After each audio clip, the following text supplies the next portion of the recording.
Hello and welcome viewers and students. Today we are going to analyze paper 025858 of our series. हमारे प्रश्न पत्रों की श्रृंखला में आगे बढ़ते हुए आज हम करने जा रहे हैं प्रश्न पत्र संख्या 858 का विश्लेषण।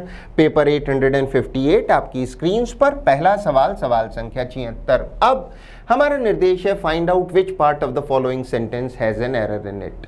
नीचे दिए गए वाक्य के किसी एक सेगमेंट या खंड में कोई ग्रामेटिकल एरर या व्याकरणीय अशुद्धि है, वही सेगमेंट वही खंड हमारा आंसर होगा। तो पढ़ते हैं।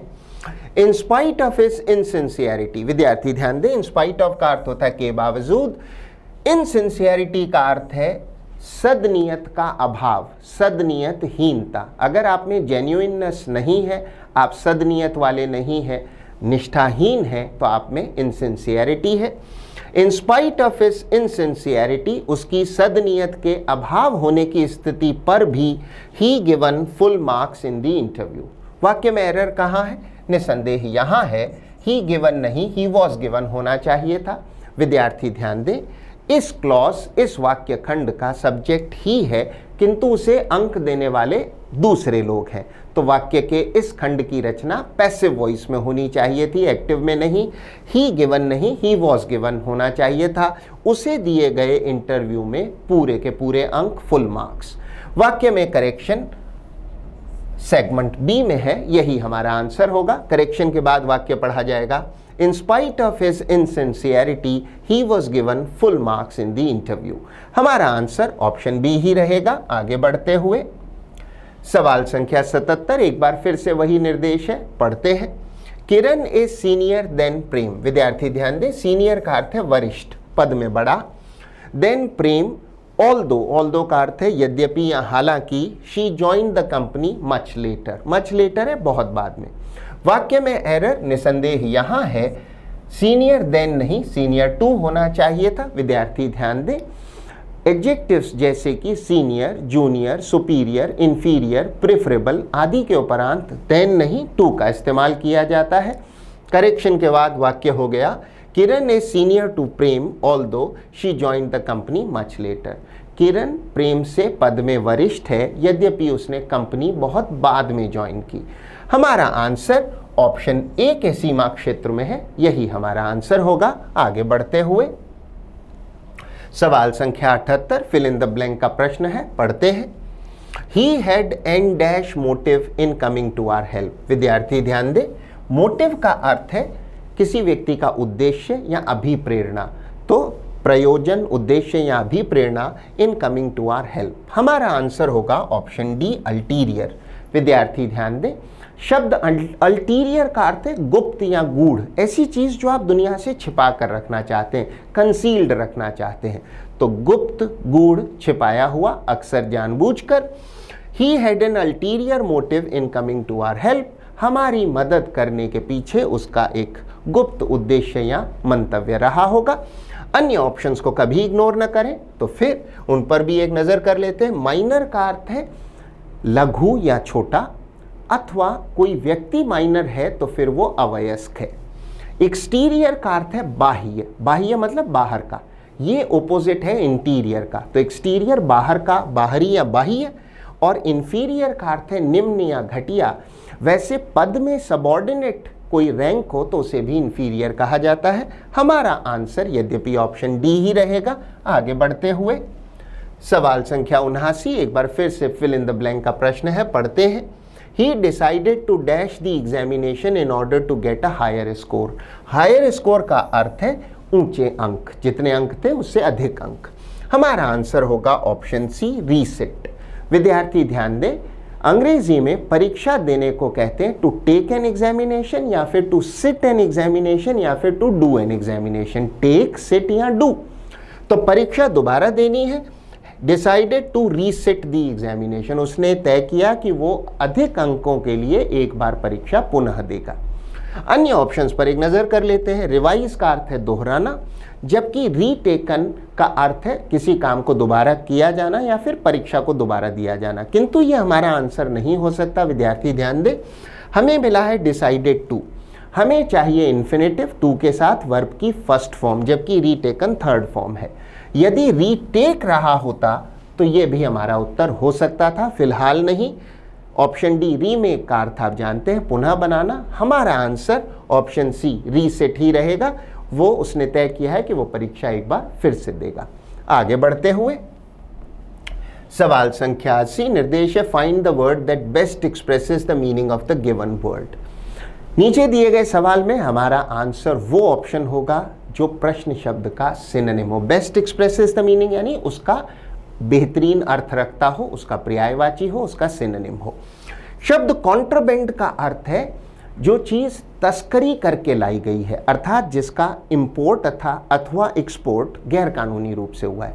अगर किसी चीज को गैर कानूनी तरीके से इंपोर्ट किया गया है, आयात किया गया है उसका, या एक्सपोर्ट किया गया है, निर्यात किया गया है, तो ऐसी चीज को हिंदी में कहते हैं तस्करी किया हुआ माल। इंग्लिश में कहेंगे स्मगल्ड या कॉन्ट्राबैंड। हमारा आंसर होगा ऑप्शन बी स्मगल्ड, तस्करी किया हुआ।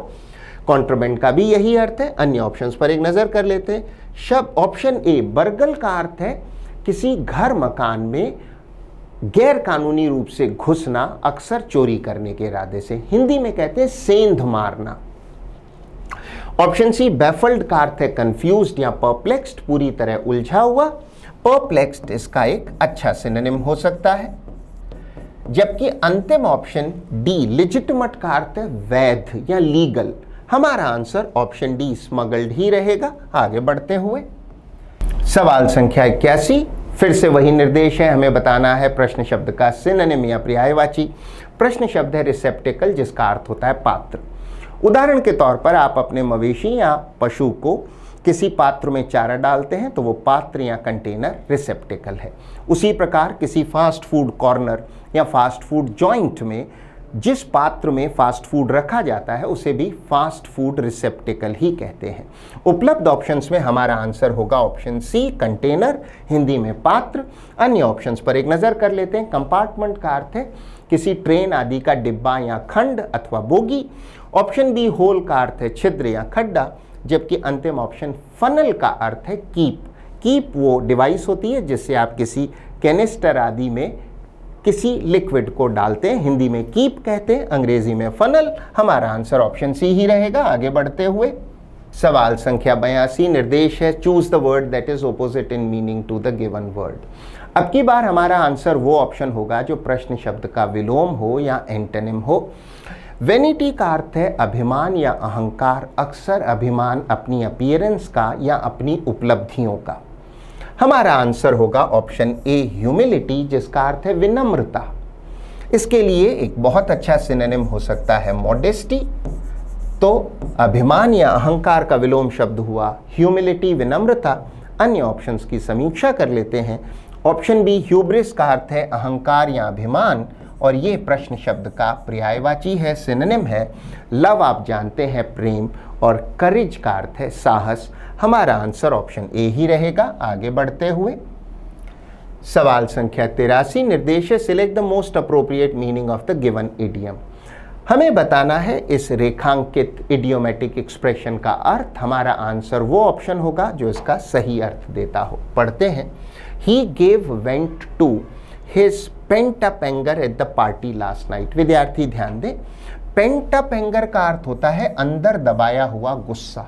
जो भावना आदि आपने दबा रखी है वो पेंट अप है, एंगर है क्रोध।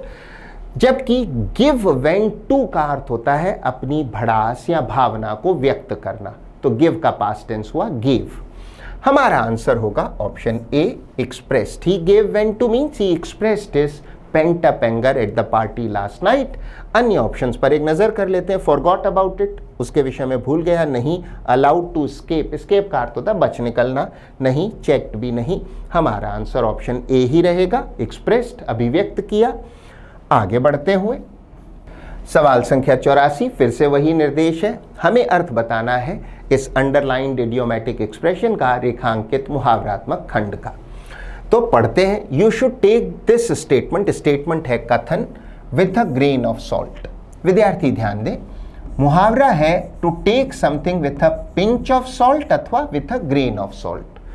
To take something with a pinch और ग्रेन ऑफ सॉल्ट का अर्थ होता है किसी चीज पे पूरा भरोसा या एतबार नहीं करना, उस पर शक करना। तो तुम्हें इस कथन को लेना चाहिए थोड़ा संदेह के साथ, पूरा भरोसा नहीं करना चाहिए। हमारा आंसर होगा ऑप्शन ए विथ रिजर्वेशन। विद्यार्थी ध्यान दें, यहां रिजर्वेशन का अर्थ आरक्षण से नहीं है बल्कि संदेह से है। रिजर्वेशन का एक अर्थ संदेह भी होता है, जिसके लिए एक सिनोनिम हो सकता है स्केप्टिसिज्म या डाउट। अगर आप किसी चीज को विथ रिजर्वेशन, विथ डाउट या विथ स्केप्टिसिज्म लेते हैं तो आप उस पर थोड़ा संदेह करते हैं, पूरा विश्वास नहीं करते। अन्य ऑप्शंस पर एक नजर कर लेते हैं। विथ एम्फसिस, एम्फसिस का अर्थ है जोर। अगर आप बात करते हुए किसी चीज पर जोर देते हैं तो वो आप उस पर एम्फसिस कर रहे हैं, एम्फसिस दे रहे हैं, वर्ब होगी एम्फसाइज। विथ नो रेलेवेंस, जिसका कोई ताल्लुक या संबंध ना हो, बिल्कुल नहीं। हमारा आंसर मात्र ऑप्शन ए रहेगा। विथ रिजर्वेशन मीन्स संदेह के साथ, डाउट के साथ। आगे बढ़ते हुए सवाल संख्या 85 निर्देश है रॉन्गली स्पेल्ड वर्ड बताएं। वो शब्द जिसकी स्पेलिंग गलत है, हमारा आंसर होगा। बेशक हमारा आंसर ऑप्शन डी ही हो सकता है। शब्द रंबसचस की स्पेलिंग में टी के उपरांत आई होना चाहिए था, ना कि ई। स्पेलिंग हुई RUMBUSTIOUS। शब्द रंबसचस का अर्थ है शोरपूर्ण या कोलाहलपूर्ण। इसके लिए एक सिनोनिम हो सकता है अप्रोरियस अथवा नॉइजी। अन्य ऑप्शंस पर एक नजर कर लेते हैं। ऑप्शन ए क्लेयरवॉयंट एक बहुत अच्छा शब्द है। विद्यार्थी ध्यान दें, ऐसा व्यक्ति जो भविष्य देख सकता हो या सटीक भविष्यवाणी कर सकता हो, ऐसे व्यक्ति को इंग्लिश में कहते हैं क्लेयरवॉयंट, हिंदी में दिव्य दृष्टा। जबकि ऑप्शन बी बॉयंट का शाब्दिक अर्थ है तैरता हुआ, उत्प्लावित। जबकि एक अन्य अर्थ है इसका प्रसन्नचित्त या चीयरफुल। अंतिम ऑप्शन सी अबेंट का अर्थ है अस्थायी तौर पे निष्क्रिय या फिर लटका हुआ या अनिर्णित। तो कोई चीज अस्थायी तौर पर निष्क्रिय है, अनिर्णित है या फिर लटकी हुई है, तय नहीं हुई है, तो वो हुई अबेंट। हमारा आंसर ऑप्शन डी ही रहेगा, क्योंकि अन्य किसी शब्द की स्पेलिंग में कोई एरर नहीं।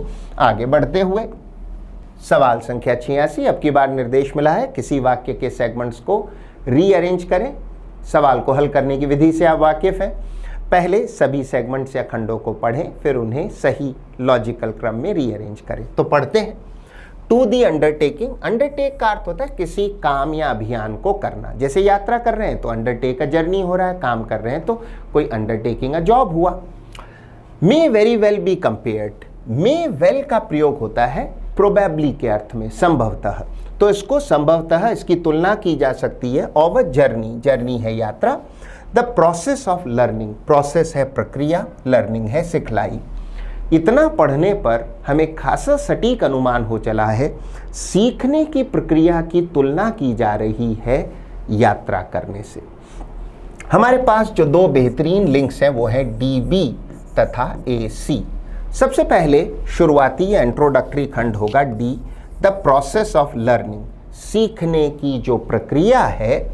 डी के उपरांत B, may very well be compared, इसको संभवतः आप इसकी तुलना कर सकते हैं, may very well be compared to the undertaking of a journey. अंतिम खंड मात्र सी हो सकता है, उसकी तुलना की जा सकती है to the undertaking of a journey.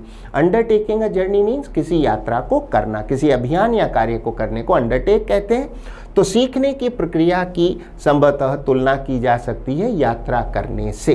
हमारा आंसर वो ऑप्शन होगा जो देता हो सबसे पहले डी, उसके उपरांत बी, ए तथा सी। हमारा आंसर मात्र ऑप्शन ए ही हो सकता है। आगे बढ़ते हुए सवाल संख्या 87 एक बार फिर से रीअरेंजमेंट का सवाल है।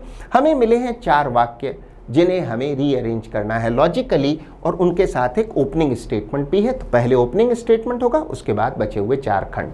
हल करने की विधि वही है, पहले पढ़ें और फिर तार्किक रूप से रीअरेंज करें। पढ़ते हैं। ह्यूमन बिहेवियर, मानवीय व्यवहार, इज शेप्ड बाई, शेप्ड यानी उससे बनता है, निर्धारित होता है, बाई बोथ, दोनों से, the real self and social self. विद्यार्थी ध्यान दें, सेल्फ का अर्थ है स्व, आपका अपना आपा, आपका अपना व्यक्तित्व। तो किन दोनों से बना है? वास्तविक व्यक्तित्व से, वास्तविक स्व से, एंड द सोशल सेल्फ, और सामाजिक सेल्फ से।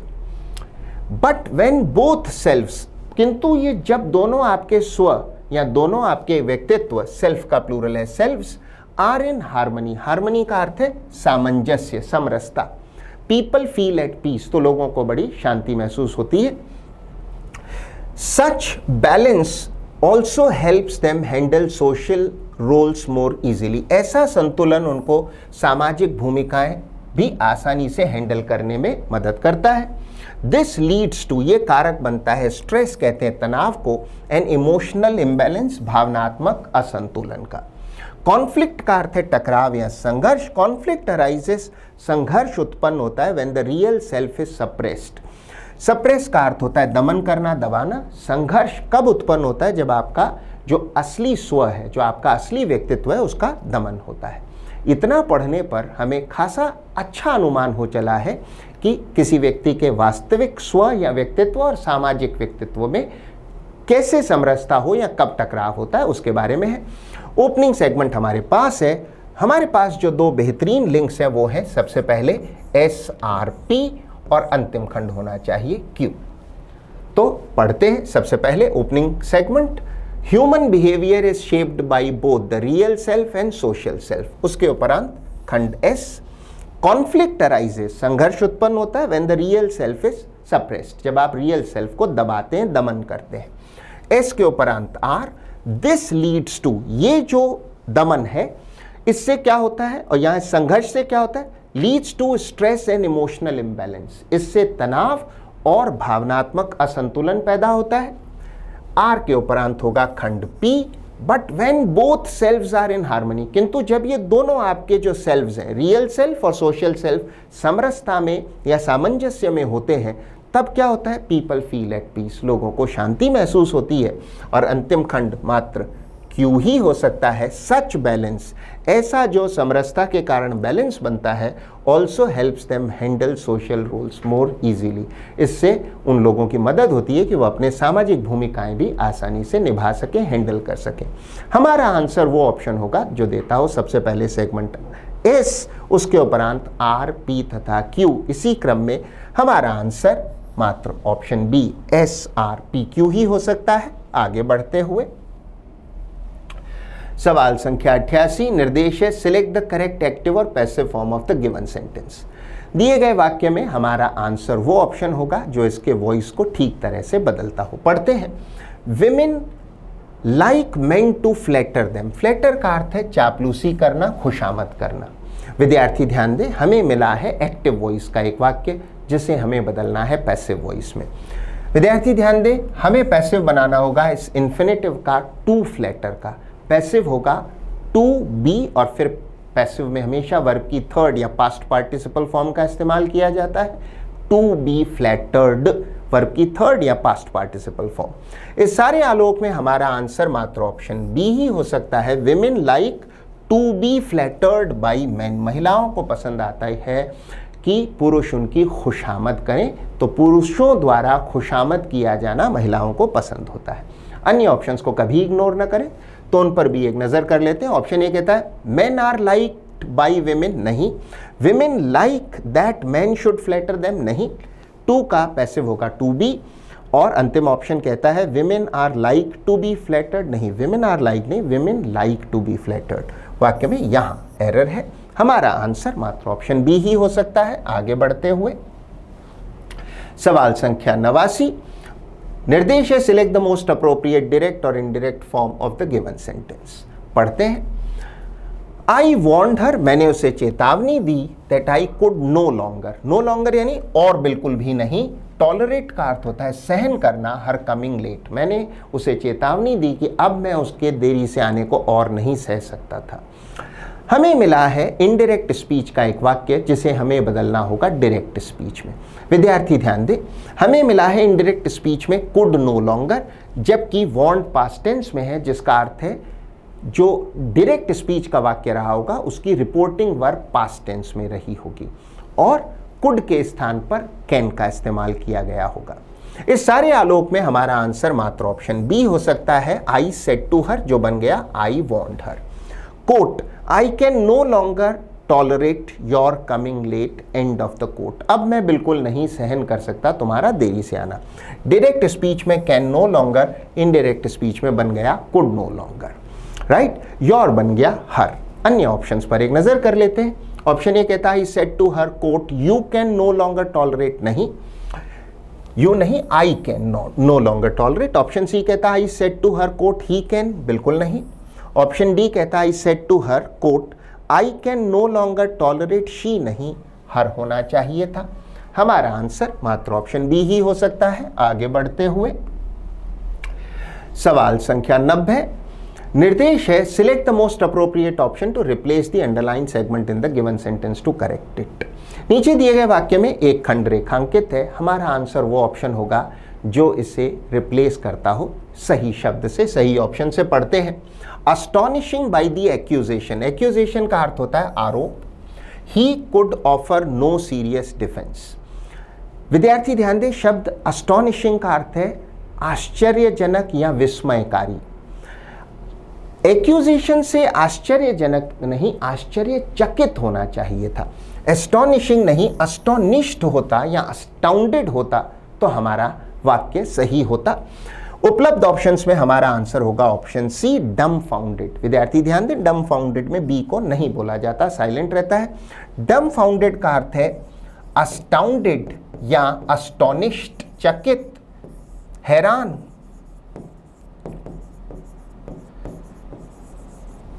तो इसे वाक्य में लगाकर पढ़ते हैं, डम्बफाउंडेड और अस्टॉनिश्ड बाय द एक्यूजेशन, आरोप से हक्का बक्का, पूरी तरह हैरान। He could offer no serious defence, वो कोई गंभीर अपना बचाव पेश नहीं कर पाया। अन्य ऑप्शंस को कभी इग्नोर न करें, तो उनकी भी समीक्षा कर लेते हैं। ऑप्शन ए, हैकनीड का अर्थ है घिसा पिटा। किसी बात या कथन को बहुत प्रयोग में लिया जाए तो वो हो जाता है घिसा पिटा। इंग्लिश में ओवर यूज्ड, ओवर यूज्ड, अथवा इसके लिए एक अन्य बेहतरीन सिनोनिम हो सकता है cliched, CLICHED, cliched. Option B, astonish का अस्टॉनिशमेंट का अर्थ है अचरज या आश्चर्य, ये एक नाउन है। हमें चाहिए वर्ब की थर्ड फॉर्म, अस्टॉनिश्ड होना चाहिए था।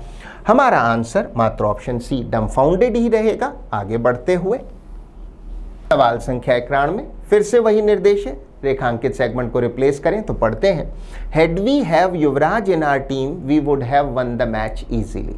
विद्यार्थी ध्यान दें, ये वाक्य थर्ड कंडीशनल या टाइप 3 कंडीशनल प्रकार का है। ऐसे वाक्यों में हम बात करते हैं ऐसी शर्त और परिणाम की जो नहीं हुआ होता, वो हो जाता तो क्या होता।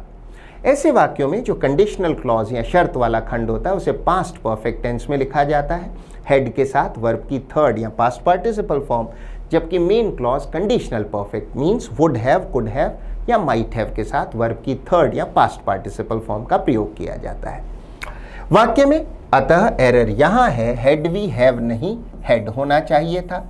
Had we had Yuvraj in our team we would have won the match easily. अगर युवराज हमारी टीम में रहा होता तो हम आसानी से मैच जीत जाते। मूलतः यह खंड ऐसा होना चाहिए था, if we had Yuvraj, if we had, जिसका इन्वर्जन हो जाएगा तो हम हेड बाहर लेंगे, तो इफ वी हैड का इन्वर्टेड स्वरूप होगा हैड वी हैड। ये हेड बाहर आ जाएगा, इफ खत्म हो जाएगा, हैड वी हैड, तो करेक्शन के बाद वाक्य पढ़ा जाएगा हैड वी हैड, जो कि इफ वी हैड का इन्वर्टेड स्वरूप है।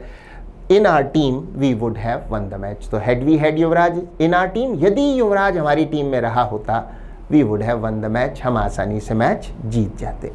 हमारा आंसर होगा option C, had we had Yuvraj in our team we would have won the match easily. अन्य ऑप्शंस को रिव्यू कर लेते हैं। ऑप्शन ए कहता है इफ वी हैड, नहीं, हैड होना चाहिए था। अगर इफ वी हैड होता तो ये ऑप्शन भी सही हो सकता था। ऑप्शन बी कहता है इफ हैड वी, बिल्कुल नहीं, हमारा आंसर मात्र ऑप्शन सी ही रहेगा। आगे बढ़ते हुए सवाल संख्या 92, वन वर्ड सब्स्टिट्यूशन का प्रश्न मिला है, पढ़ते हैं। एग्जैजरेटेड स्टेटमेंट्स, एग्जैजरेटेड का अर्थ होता है अतिशोक्तिपूर्ण, बढ़ा चढ़ाकर कहे गए, अतिरंजित।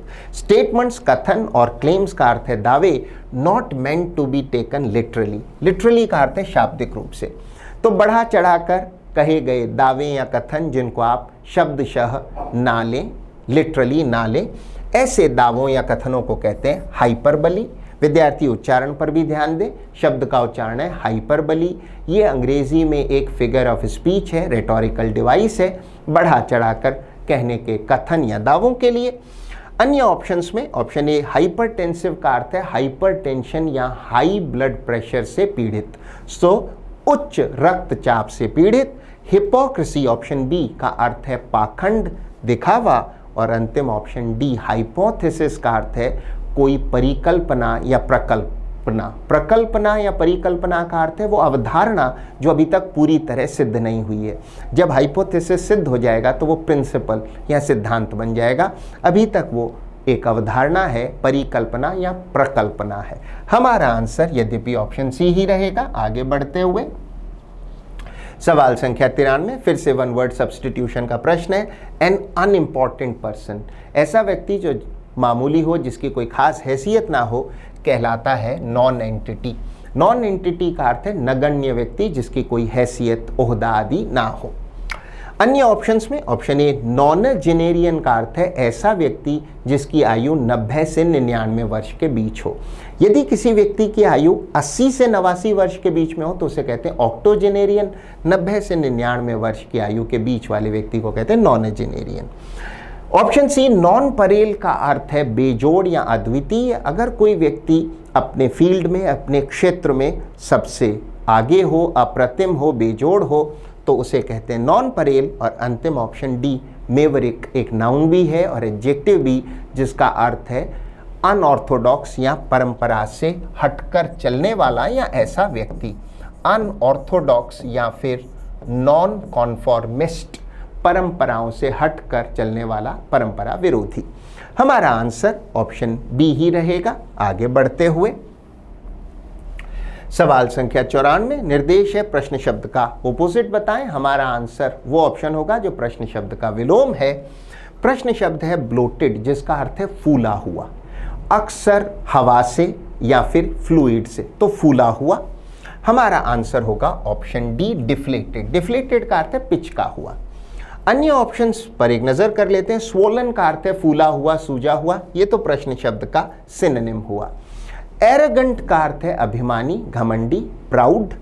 और अंतिम ऑप्शन सी टर्बिड का अर्थ होता है अक्सर जल या फिर कोई लिक्विड चीज जो मलिन हो, डर्टी हो। इंग्लिश में इसके लिए अच्छा सिनोनिम हो सकता है मडी। हमारा आंसर यद्यपि ऑप्शन डी डिफ्लेटेड ही रहेगा। आगे बढ़ते हुए सवाल संख्या 95 निर्देश है करेक्टली स्पेल्ड वर्ड बताएं। हमारा आंसर वो ऑप्शन होगा जिसकी स्पेलिंग सही हो। निसंदेह हमारा आंसर ऑप्शन बी हो सकता है। कैटलॉग का अर्थ है कोई सूची या सूची पत्र, तो किसी दुकान, शोरूम में जो आइटम्स की लिस्ट है वो एक कैटलॉग है, तो सूची या सूची पत्र। अन्य ऑप्शंस पर एक नजर कर लेते हैं। शब्द अग्रेशन की स्पेलिंग में एक नहीं 2 जी होने चाहिए थे। अग्रेशन का अर्थ है आक्रामकता। टेम्परेचर की स्पेलिंग में ई के उपरांत, पी के उपरांत ई भी होना चाहिए था। सही स्पेलिंग होगी TEMPERATURE, टेम्परेचर है तापमान। और अंतिम ऑप्शन एक बढ़िया शब्द, विद्यार्थी ध्यान दें, शब्द है मिलियनेयर। मिलियनेयर का अर्थ है बहुत धनवान व्यक्ति, ऐसा व्यक्ति जिसकी नेटवर्थ यानी जिसकी संपत्तियां कम से कम $1 मिलियन या 1 मिलियन पाउंड अथवा उससे ज्यादा हो, ऐसे धनवान व्यक्ति, ऐसे लखपति को कहा जाता है मिलियनेयर। हमारा आंसर यद्यपि ऑप्शन बी ही रहेगा, क्योंकि अन्य ऑप्शंस की स्पेलिंग्स में कोई ना कोई एरर अवश्य है। मिलियनेयर में भी एन के बाद ए और उसके उपरांत आई होना चाहिए था। आगे बढ़ते हुए अंतिम 5 प्रश्न हमें मिला है cloze test fill in the blanks का एक सेट या समुच्चय, जिसे हल करने की विधि से आप बखूबी वाकिफ हैं। पहले सीधे पैसेज को हल ना करें, पहले इसे पढ़ें और फिर इसे हल करें। यदि समय अपर्याप्त हो, नाकाफी हो, तो आधा पैसेज पढ़ें, उसके उपरांत उसे हल करें। और हमेशा याद रखें ब्लैंक्स के आगे तक पढ़ें। तो पढ़ते हैं। Everything in Bhutan is chemical free. Bhutan में हर चीज जो है वो केमिकल से रहित है। All fruits and vegetables are dash organically. Organically का अर्थ है जैविक रूप से, अर्थात कोई कृत्रिम फर्टिलाइजर आदि का प्रयोग नहीं किया जाता। कोई फर्टिलाइजर या पेस्टिसाइड जो कृत्रिम हो, केमिकल से बनी हो, उसका प्रयोग ना हो, तो जैविक हुआ, organically. So whatever you by, what ever का अर्थ है जो कुछ भी, यू बाई जो कुछ आप खरीदते हैं, वॉट एवर है जो कुछ, you buy is dash farm produced. Farm produced का अर्थ है खेत में ही उगाई जाती है। As a dash of the population is engaged in farming. Engaged होता है व्यस्त, पॉपुलेशन है किसी देश की जनता। For dash says my taxi driver Karma Chime या कौरमा चिमे, डिपेंड करता है आप इसे कैसे उच्चारित करते हैं, किसी व्यक्ति का नाम है। इतना पढ़ने पर हमें खासा सटीक अनुमान हो चला है भूटान में जो खाने पीने की चीज़ें उगाई जाती हैं वो ऑर्गेनिकली उगाई जाती हैं, इस विषय में है। तो अब हम इसे हल करते हैं। Quote, everything in Bhutan is chemical free, all fruits and vegetables are dash organically are grown. विद्यार्थी ध्यान दें, वाक्य पैसिव प्रकार का है। आर के साथ हमें वर्ब की थर्ड या पास्ट पार्टिसिपल फॉर्म चाहिए। उगाई जाती हैं, पैसिव रचना है। आर ग्रोन ऑर्गेनिकली, जैविक रूप से उगाई जाती हैं। आगे बढ़ने से पहले अन्य ऑप्शंस पर एक नजर कर लेते हैं। सारे के सारे ऑप्शन ग्रो की ही फॉर्म्स है। ग्रो उगाना नहीं, हमें चाहिए वर्ब की थर्ड या past participle form, passive voice है। ग्रोस भी नहीं, ग्रीव जो कि वर्ब की सेकंड या पास्ट फॉर्म है। उगाया भी नहीं, हमारा आंसर ऑप्शन सी ही रहेगा। आगे बढ़ते हुए एक बार पुनः, all fruits and vegetables are grown organically, organically उगाई जाती है। So whatever you buy, जो कुछ आप खरीदें, इज लोकली फार्म प्रोड्यूस्ड, वो स्थानीय रूप से खेत में उगाई जाती है। अन्य ऑप्शंस पर एक नजर कर लेते हैं। नियर बाई है पास में, क्लोजली है निकटता से, करीबीपन से। अगर आप क्लोजली रिलेटेड हैं किसी व्यक्ति से तो निकटता से संबंधी हैं आप। नियरली का अर्थ है लगभग, ऑलमोस्ट। हमारा आंसर ऑप्शन सी लोकली ही रहेगा, जिसका अर्थ है स्थानीय तौर पर। आगे बढ़ते हुए, whatever you buy is locally farm produced as a dash of the population, as a majority of the population। as का अर्थ है चूंकि, चूंकि जो बहुमत है पॉपुलेशन का is engaged in farming, वो फार्मिंग में व्यस्त हैं, उनमें लगे हुए हैं, वो उनका रोजगार है। अन्य ऑप्शंस पर एक नजर कर लेते हैं। कम्युनिटी का अर्थ है कोई समुदाय। मैस का अर्थ है किसी चीज का आयतन या कोई चीज जो फैली हुई हो तो उसका वजन, उसका भार, उसका आयतन मैस कहलाता है। और ऑप्शन सी कॉमन का अर्थ है सामान्य। हमारा आंसर ऑप्शन डी मेजॉरिटी ही रहेगा, बहुमत। आगे बढ़ते हुए,